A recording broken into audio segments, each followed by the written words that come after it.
yonent bi sallallahu alayhi wa alihi wa sallam ku fonkoon saxaaba yi la te ñun dañoo war a fonk saxaaba yi teg leen fu kawe te xam ne saxaaba yi duñ moroomu kenn. mbokk diine ji tey bu melee na mu war a mel ba ku nekk sañ cee wax di ci tiitaru di ci ndamu yëgal ni am na ñoo xam ne daj nañ ci loo xam ne wallaahi ku ko yàlla na toowoon ci ñun boo moytuwul nga murtad bàyyi diine ji. naa la ci jox ñaari misaal wala ñetti misaal. mbokk abi obayd la yàlla teg nattu boo xam ne man daf maa dépassé te xam naa dina la dépassé. mbokk abi obayd keroog xare badar way juram wu ko jur la jàkkaar lool mu bëgg a xeex way jur bi ñëw taxaw ci kanam abi obayda xolam moyu ko muy xeex ak way juram xolub yërmande jàpp ko ak way jur jàpp ko. mais abi obayda ndeysaan ba mu demee ba sës way jur bi tere ko xeex mu xam ne fii pexe amut foog mu rey way jur bi rek dafa bocc jaasem rey way jur bi. allahu akbar. mbokk imaginel sa propre papa bu la jur nga rey ko ngir l'islam. mbokk Habib ibn Zayd al Ansari yeneen ti moo ko jox bataaxal yónni ko ci ñoom Musaylimatul Kazzab.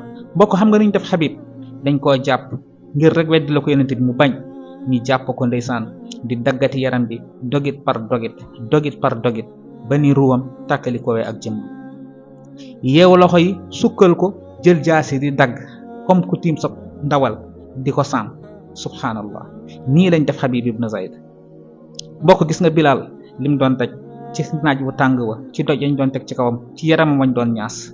mbokk gis nga Sumayya gis nga Yaasir gis nga Ammar ni ñi def Sumayya ak wayjuram di Yaasir rey say wayjur ci say kanam.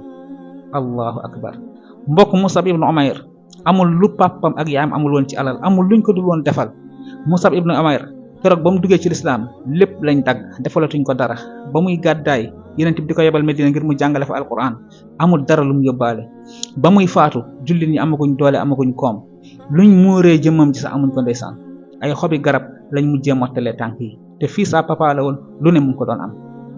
mbokk ñii gis nga liñ daj ci lislaam ak yeneen yi gën a garaaw ngal la nañ fonk saxaaba yi xam seen cër. mbokk gis nga ñii liñ daj ci lislaam te misaal bi sax jarul sooy xoole fii ci suñu réew mi rek suñu mag ñi am na si ñoo xam ne daj nañ lu mburu dajul ci taal ngir lislaam. xoola maam Cheikh Ahmad Bamba xoola Cheikh Sidi Alhaji Malick Sy xoola maam Cheikh Omarul Fouti ak ñeneen segam ñi nga xam ne sax soreeguñu yàgguñ yenn yàgg yi rek xoolal liñ daj ci lislaam ak asalafu saalih di saxaaba yi ngal la nañ leen fonk weg leen te gën leen gëstu gën leen xam. wasalaamu aleykum.